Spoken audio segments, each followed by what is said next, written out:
Assalamualaikum warahmatullahi wabarakatuh. Bertemu lagi dengan saya, Ibu Ina. Apa kabar kalian? Baik ya? Ibu harap kalian semua dalam kondisi yang sehat walafiat, dalam keadaan yang bahagia, sehingga imun kalian tetap terjaga. Dan jangan lupa tetap di rumah, belajar dari rumah, sambil rebahan, sambil ngemil, yang penting bahagia. Dan juga ketika kalian harus sekali keluar rumah, tetap jaga prokesnya ya, tetap pakai masker, menjaga jarak, hindari kerumunan, terus kalau kemana-mana atau kembali dari mana-mana, jangan lupa cuci tangan, pakai sabun, minimalnya 20 detik. Kemudian kalaupun tidak pakai sabun, pakailah hand sanitizer, agar kita tetap terjaga dari virus COVID-19 ini. Nah, pertemuan sekarang yang akan kita bahas adalah bab gerak dan gaya bagian 1. Sebelum kita masuk ke tujuan pembelajaran, Ibu tanya dulu, apakah benda itu dapat bergerak? Bergeraknya seperti apa? Nah, kita akan bahas di bab ini. Sebelum itu, kita masuk dulu ke tujuan pembelajaran kita kali ini. Yang pertama, setelah mengikuti pembelajaran ini, diharapkan peserta didik dapat menjelaskan pengertian gerak, dapat menentukan gerak benda berdasarkan titik acuannya, dapat mendeskripsikan karakteristik GLB dan GLBB, dan juga menghitung kecepatan dan percepatan benda yang bergerak pada lintasan garis lurus. Saja. Nah, di pertemuan kali ini, di gerak dan gaya bagian 1, kita akan bahas tentang gerak pada benda.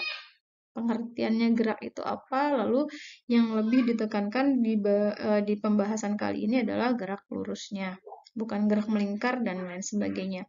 Yuk langsung saja. Pengertian dari gerak. Apa itu gerak? Gerak itu apa sih? Nah, benda dikatakan bergerak apabila kedudukannya berubah terhadap titik acuan. Jadi, gerak adalah perubahan kedudukan suatu benda terhadap titik acuan. Lalu titik acuan itu apa? Titik acuan adalah titik yang menjadi patokan. Lalu ada kalimat mengatakan gerak bersifat relatif, tergantung mana titik acuannya saja. Jadi yang relatif itu bukan hanya cantik dan ganteng, tapi gerak juga bersifat relatif. Seperti apa? Kita lihat contohnya. Kita lihat ya, ini ada gambar bus yang di dalamnya ada anak-anak melintasi garis lurus, melintasi jalan raya, lalu di sebelah sini ada pohon ya. Nanti akan timbul pertanyaan, apakah anak bergerak terhadap pohon? Apakah anak bergerak terhadap bus? Apakah kan sama? Dikatakan anak ini bergerak atau tidak gitu ya. Kita jawab satu-satu. Yang pertama, ternyata anak bergerak terhadap pohon. Kenapa dikatakan anak bergerak terhadap pohon? Karena ada perubahan kedudukan yang tadinya sebelum pohon, lalu ketika busnya jalan dia akan berada setelah pohon, maka di situ akan terjadi perubahan posisi atau kedudukan. Itulah yang dikatakan benda dikatakan bergerak. Lalu ini titik acuannya adalah pohon, karena yang ditanya adalah anaknya bergerak terhadap apa, gitu kan? Lalu yang kedua, apakah anak bergerak terhadap bus? Ternyata anak tidak dikatakan bergerak terhadap bus, karena yang dijadikan titik acuannya adalah bus. Kenapa tidak dikatakan bergerak? Karena antara bus dan anak itu tetap nggak ada perubahan. Jadi anak tetap berada di dalam bus, walaupun busnya bergerak ya, tapi antara anak dan bus itu tetap di situ posisinya, tidak ada perubahan posisi. Kecuali jika anak di dalam busnya ini berjalan-jalan, itu beda lagi. Karena yang dibahas ini adalah anaknya ketika pada saat posisi duduk, ini apakah bergerak terhadap bus? Ternyata tidak. Karena tidak ada perubahan posisi antara anak dan bus. Anaknya tetap di dalam kursi, jadi nggak ada jarak ya, jarak atau perpindahan yang terjadi antara anak dan busnya. Tetap. Lalu yang kedua, ada gambar Siska, ini Rudi, Siskanya sedang jalan-jalan naik sepeda melewati rumah, melewati pohon, dan nanti apakah kita akan jawab apakah si Siska ini bergerak terhadap rumah atau tidak? Apakah Siska bergerak terhadap pohon? Apakah Siska bergerak terhadap Rudi? Dan apakah Siska bergerak terhadap sepeda? Apakah ini nanti semua jawabannya iya atau tidak? Kita bahas satu-satu. Yang pertama, ternyata Siska bergerak terhadap rumah. Karena ketika Siska bergerak mengendarai sepeda, dia nanti melewati rumah dan nanti menjauhi rumah. Sehingga di situ ada perubahan kedudukan atau ada perpindahan ya. Lalu yang kedua, Siska bergerak terhadap pohon. Juga sama, benar. Siska bergerak terhadap pohon. Ada perpindahan dari sebelum melewati pohon sampai setelah melewati pohon. Jadi ada perpindahannya. Si Siska ini berpindah gitu. Kemudian, apakah Siska bergerak terhadap Rudi? Tentu saja. Tadinya dia papasan, lalu nanti ada perpindahan Siska terhadap si Rudi itu. Karena yang jadi titik acuannya adalah Rudinya. Lalu apakah Siska bergerak terhadap sepeda? Ternyata jawabannya tidak. Karena si Siska itu tetap berada di atas sepedanya. Sehingga sepeda dan Siska itu nggak ada perubahan posisi atau tidak ada perpindahan. Siska tetap berada di pedalnya. Sehingga seolah-olah dia, karena titik acuannya sepeda, jadi dia nggak bergerak terhadap sepedanya. Kita masuk ke pembahasan tentang gerak lurus. Ada baiknya kita tahu dulu perbedaan antara kelajuan dan kecepatan. Kelajuan adalah jarak yang ditempuh oleh benda dalam waktu tertentu, sedangkan kecepatan adalah laju perubahan perpindahan benda dalam waktu tertentu dalam arah tertentu. Jadi, si kecepatan ini merupakan besaran vektor, yaitu besaran yang memiliki nilai dan arah. Sedangkan kelajuan ini termasuk ke dalam besaran skalar, yaitu besaran yang hanya memiliki nilai saja tanpa dipengaruhi oleh arah. Lalu rumusnya, untuk kelajuan ini adalah jarak tempuh dibagi waktu tempuh. Sedangkan kecepatan, ini rumusnya perpindahan dibagi waktu. Lalu apa bedanya jarak dengan perpindahan? Sebenarnya kecepatan dan kelajuan ini rumusnya sama ya. Hanya yang membedakan adalah di sini jarak dan perpindahan. Nanti kita bahas di setelah ini sebentar lagi.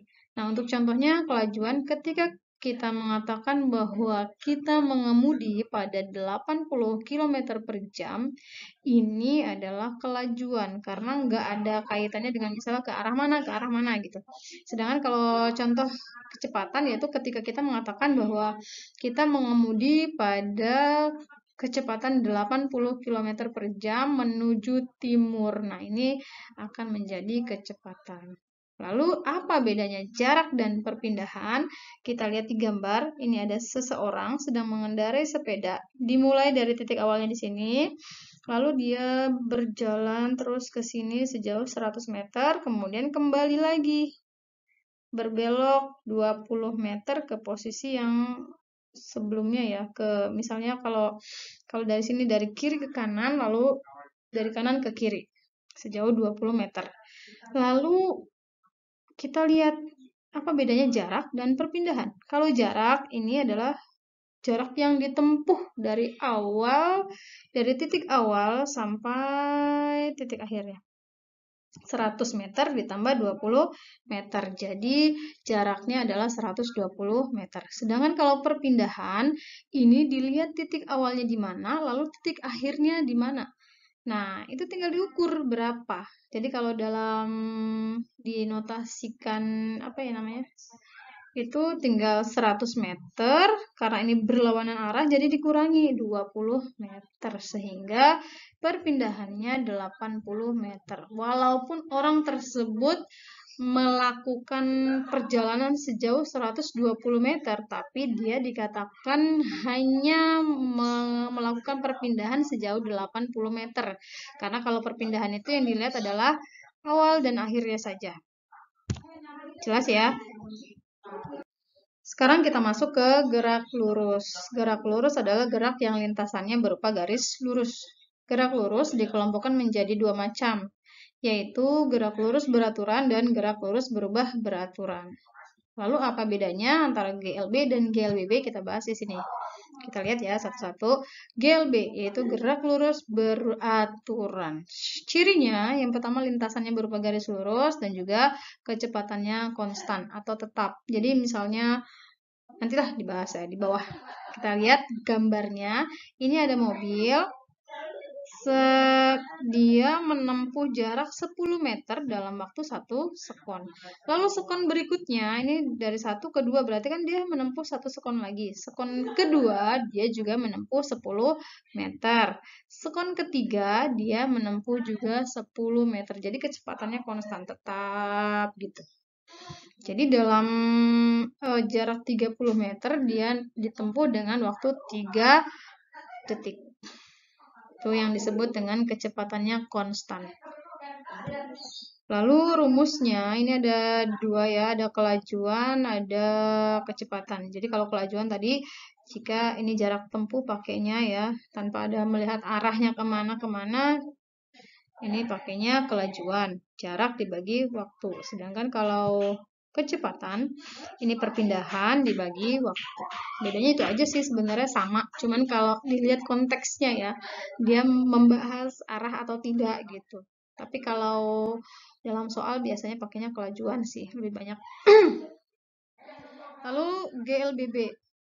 GLBB adalah gerak lurus berubah beraturan. Cirinya yang pertama lintasannya berupa garis lurus. Kemudian yang kedua, kecepatannya berubah secara teratur. Jadi kecepatannya berubah-berubah tapi teratur gitu. Sehingga dia memiliki percepatan yang konstan. Nah, GLBB itu ada GLBB dipercepat, ada GLBB diperlambat. Kalau GLBB dipercepat contohnya ketika kita habis lampu merah, kemudian hijau, langsung kita mempercepat laju mobil kita. Atau ketika kita berada di daerah yang turunan gitu, otomatis kendaraan kita akan melaju dengan lebih cepat. Terus kalau GLBB diperlambat, contohnya rem mendadak. Ada kucing di depan, otomatis kita mengerem ya. Itu namanya GLBB diperlambat. Contoh lagi nih, seperti di gambar ini ada lampu merah, lalu lampunya berubah jadi merah, maka kita akan memperlambat laju mobil kita. Kemudian rumusnya bisa dilihat di sini ya.